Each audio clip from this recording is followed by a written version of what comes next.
तो एक प्रश्न आया है कि हमें अपनी ग्रोथ के लिए लॉजिकल होना पड़ता है। शरीर से काम भी पूरी तरह से मेहनत करनी पड़ती है, प्लानिंग करनी पड़ती है। लेकिन स्पिरिचुअलिटी कहती है कि यू आर बियॉन्ड दैट, ना शरीर हो, ना मन हो, ना विचार हो, ना कुछ हो। तो क्या ये स्पिरिचुअलिटी ग्रोथ के विरोध में है? देखिए, एक चीज होती है मेटेरियलिस्टिक ग्रोथ और एक चीज होती है स्पिरिचुअल ग्रोथ। अब ये जो मेटेरियलिस्टिक ग्रोथ है ये स्थूल स्तर पर दिखाई देती है, और जो स्पिरिचुअल ग्रोथ है वो सटल यानी सूक्ष्म स्तर पर दिखाई देती है। अब हम मेटेरियलिस्टिक ग्रोथ को ग्रोथ समझते हैं। हमें लगता है कि आज अगर मेरा जो पैकेज है वह साल का 12 लाख है, तो अगले साल वह 13 लाख होना चाहिए, उससे अगले साल 14 लाख होना चाहिए। आज अगर मेरे पास 1 BHK का घर है तो 2 साल बाद 2 BHK का होना चाहिए, 5 साल बाद 5 BHK का होना चाहिए।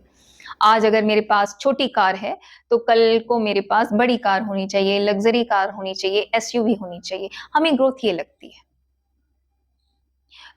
जबकि अध्यात्म में हमसे यह उम्मीद की जाती है कि हम सच को समझें। अब जिसको हम ग्रोथ कहते हैं, समझने वाली बात है कि अगर तुम्हारे सैलरी बढ़ेगी तो जो तुम्हारी सैलरी बढ़ा रहा है वह तुमसे काम भी ज्यादा लेगा, तुम्हारे शरीर के माध्यम से, तुम्हारे मन के माध्यम से। तो तुम्हारी सारी ऊर्जा को कौन सोख लेगा? वो जो तुम्हें पैकेज दे रहा है। ठीक है, तो वहां अपनी सारी ऊर्जा उसको लुटाकर तुम घर पे पैसा लेके आओगे। और फिर अब तुम्हें ग्रोथ ये लगती है कि छोटी गाड़ी है तो बड़ी गाड़ी आनी चाहिए। चलो ठीक है, छोटी गाड़ी के लिए तुम्हारे पास पार्किंग स्पेस थी या तुम मैनेज कर सकते थे, पर अब तुम बड़ी गाड़ी ले आए। बड़ा खर्चा चाहिए उसके लिए। हाँ, तो अब बड़ी गाड़ी के लिए ज्यादा पार्किंग स्पेस चाहिए। बड़ी गाड़ी को मेंटेन करने के खर्चे कितने हैं? और अगर तुम्हें अब बड़ी गाड़ी ले आए, तुम्हें लगता है कि अब मेरे को ये स्पेस, पार्किंग स्पेस चाहिए, तो बड़ा घर चाहिए। तो अब बड़ा घर, बड़े खर्चे हाँ, होंगे। बड़ा घर खरीदने के लिए बड़े पैसे चाहिए, फिर उसको मेंटेन करने के लिए बड़े पैसे चाहिए। क्योंकि अब तुम बड़े घर को कैसे मेंटेन करोगे? पूरा दिन खुद सफाई करोगे हाँ, ये इसी घर। विशेष सर्कल में भागता हाँ, रहता है। और इस तरह से तुम अपनी ऊर्जा की जो खपत है वह करते रहोगे और कभी इससे बाहर नहीं निकलोगे। तुम्हारी हालत बिल्कुल वैसी हो जाती है जैसे एक कुत्ता जो कई बार अपनी पूंछ के पीछे घूमी जा रहा होता है। It is like that. तो अब जो इस विशियस साइकिल को आप कह लीजिए, इस दुष्चक्र को कह लीजिए, इस दुख चक्र को कह लीजिए, इस संसार चक्र को कह लीजिए, जो इसको समझ जाता है वो यही समझाने की कोशिश करता है। वह तुमसे ये नहीं कह रहा कि काम मत करो, वह तुमसे ये नहीं कह रहा कि तुम पैसे मत कमाओ, वह तुमसे ये नहीं कह रहा कि तुम्हारे पास घर नहीं होना चाहिए या गाड़ी नहीं होनी चाहिए। वह बस तुम्हें ये आईना दिखा रहा है या तुमसे बहुत स्ट्रांगली, फर्मली ये पूछ रहा है कि इन सारी चीजों में जो तुम अपनी पूरी ऊर्जा को लगा देते हो, तो उसके बाद तुम्हें महसूस क्या होता है? अब उसके बाद हमें महसूस तो देखिए पूरा दरिद्र वाला भाव ही होता है, बचता कुछ नहीं है। बट हमारा अहंकार इस बात को मानने के लिए तैयार नहीं होता,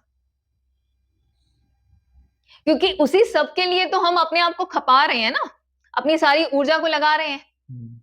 क्योंकि हमें लगता है बाकी लोग भी ऐसा कर रहे हैं तो मैं भी ऐसा कर रहा हूं, और हम बाकियों को देख देख के ही तो, तुलना कर करके ही तो ये सब कुछ कर रहे होते हैं।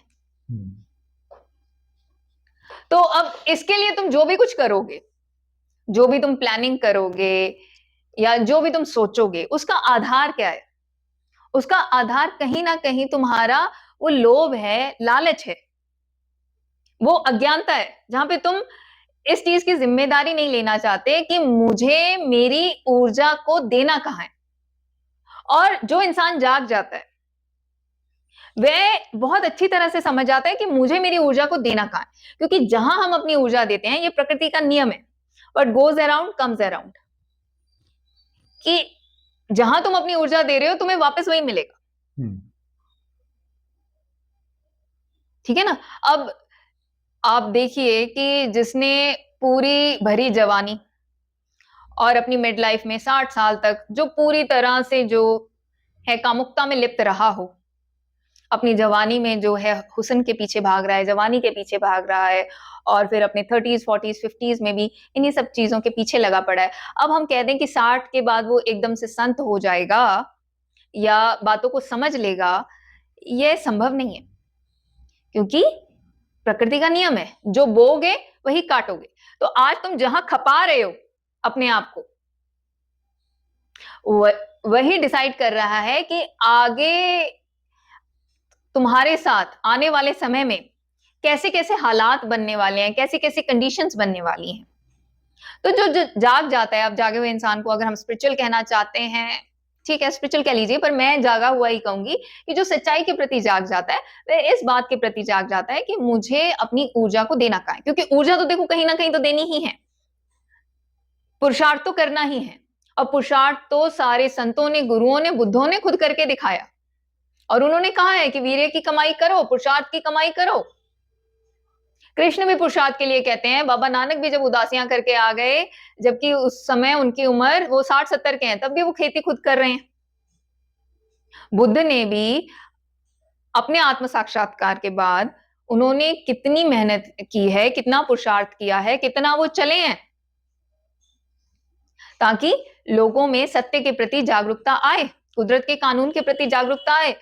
तो ऊर्जा का तो हमें प्रयोग करना ही होता है, और ऊर्जा का प्रयोग तो मन और तन के माध्यम से ही होगा।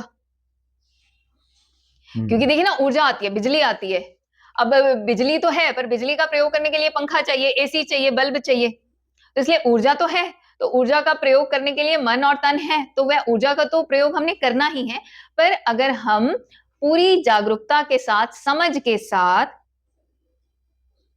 सही दिशा में ऊर्जा देते हैं, तो उससे सिर्फ हमारा लाभ नहीं होता, बल्कि दूसरों का भी होता है, पर यह करने से होता है। तो आपकी इस बात से हमें ये समझ में आया कि अध्यात्म जो है ग्रोथ के विरोध में नहीं है। अध्यात्म सिखाता है कि हमने अपनी ऊर्जा को जागरूक होकर कहाँ देना है, बिल्कुल, और जब हम जागरूक होकर अगर कोई काम करते हैं तो जो है वो ग्रोथ, आध्यात्मिक ग्रोथ भी होगी और सारी आपकी ग्रोथ होती है, फिजिकल ग्रोथ भी होलिस्टिक, पूरी होगी, होलिस्टिक, होलिस्टिक ग्रोथ हो हाँ, जाएगी। नॉट ओनली फिजिकल, बल्कि तुम फिजिकली बेटर होते हो, तुम्हारी मेंटल और इमोशनल ग्रोथ होती है, तुम्हारी इंटेलेक्चुअल ग्रोथ होती है, तुम सोशली भी बढ़िया होते हो। तो ये तो आप देख लीजिए, ये तो गुरुओं ने, बुद्धों ने खुद ग्रंथों में बताया है कि जो जागरूक हो गया ऊर्जा के प्रति, सही जगह लगाता है, तो उसका तो विकास होता ही है। धन्यवाद आपका बहुत बहुत। धन्यवाद। अगर आप भी शुद्ध सांस पर काम करना सीखना चाहते हैं, तो नीचे कमेंट्स में जो कमेंट पिन किया हुआ है उस पर जाएं। उसमें व्हाट्सएप ग्रुप का लिंक दिया गया है, उस लिंक पर जाएं, व्हाट्सएप ग्रुप को ज्वाइन करें। उस मेडिटेशन ग्रुप में आपको मेडिटेशन से संबंधित सारी जानकारी मिलती है।